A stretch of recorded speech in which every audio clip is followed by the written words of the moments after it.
Assalamualaikum warahmatullahi wabarakatuh. Selamat siang. Selamat sore Bu Maya. Perkenalkan kami dari kelompok 4. Nama saya Syifa Qobia Bahrel, nomor absen 4. Saya Jan Levin, absen 17. Saya Rafael, absen 32. Saya Dion Eristra Pangaribuan, absen 10. Dan saya Quintana, absen 29. Hari ini kami ingin mempresentasikan materi kelompok kami, yaitu peran lembaga negara dalam bidang sosial budaya dan pertahanan keamanan. Oke, di sini saya akan membahas tentang dalam bidang sosial budaya. Yang pertama ada presiden.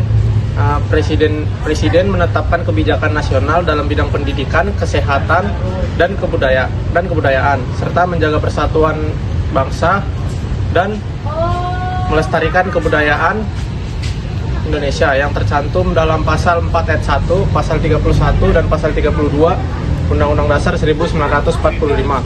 Yang kedua adalah DPR. DPR berperan untuk membentuk undang-undang dan mengawasi pelaksanaannya oleh pemerintah. Hal ini terdapat pada pasal 20 ayat 1 dan 20A ayat 1 Undang-Undang Dasar 1945. Pada pasal 20 ayat 1 itu berbunyi DPR memegang kekuasaan membentuk undang-undang seperti undang-undang Sisdiknas, undang-undang penanganan fakir miskin, dan undang-undang kebudayaan. Nah, hal ini bertujuan untuk menciptakan keadilan sosial dan melestarikan budaya bangsa melalui produk hukum.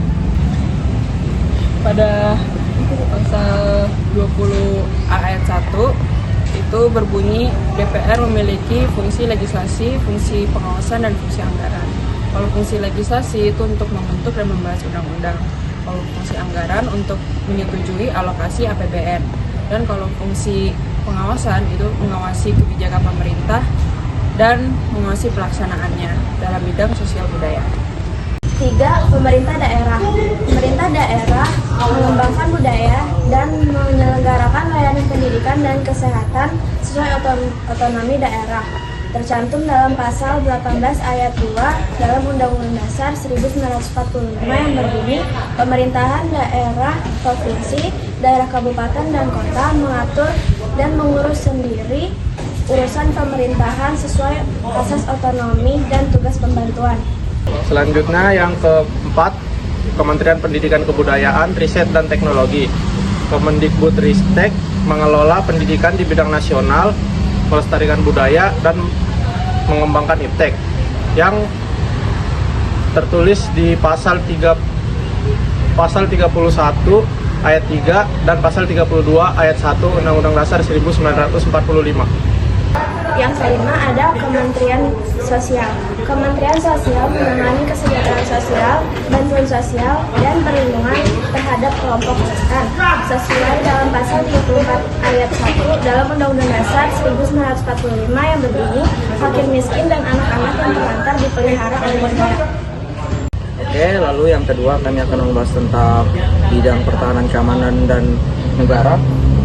Yang pertama saya akan membahas tentang presiden. Untuk presiden sendiri dalam bidang ini sebagai pemegang kekuasaan tertinggi atas TNI dan sebagai orang juga yang menetapkan aturan serta kebijakan pertahanan dan keamanan negara sesuai dengan pasal 10 dan pasal 12 Undang-Undang Dasar 1945. Yang kedua adalah MPR atau Majelis Permusyawaratan Rakyat. MPR tugasnya bersifat lebih ke konstitusional dan tata negara. Artinya, MPR itu lebih ke mengatur peraturan dan undang-undang.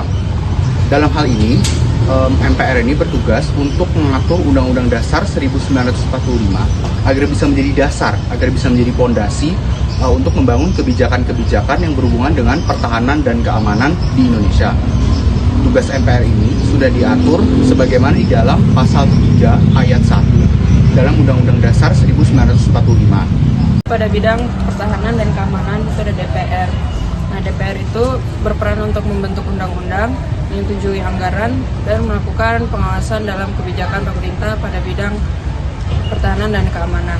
Ini terdapat pada pasal 20, pasal 23, dan pasal 20A Undang-Undang Dasar 1945. Pada pasal 20 itu fungsinya untuk membentuk undang-undang seperti Undang-Undang TNI atau Polri dan Undang-Undang Pertahanan dan Keamanan. Lalu yang kedua itu pasal 23 itu menyetujui anggaran atau APBN.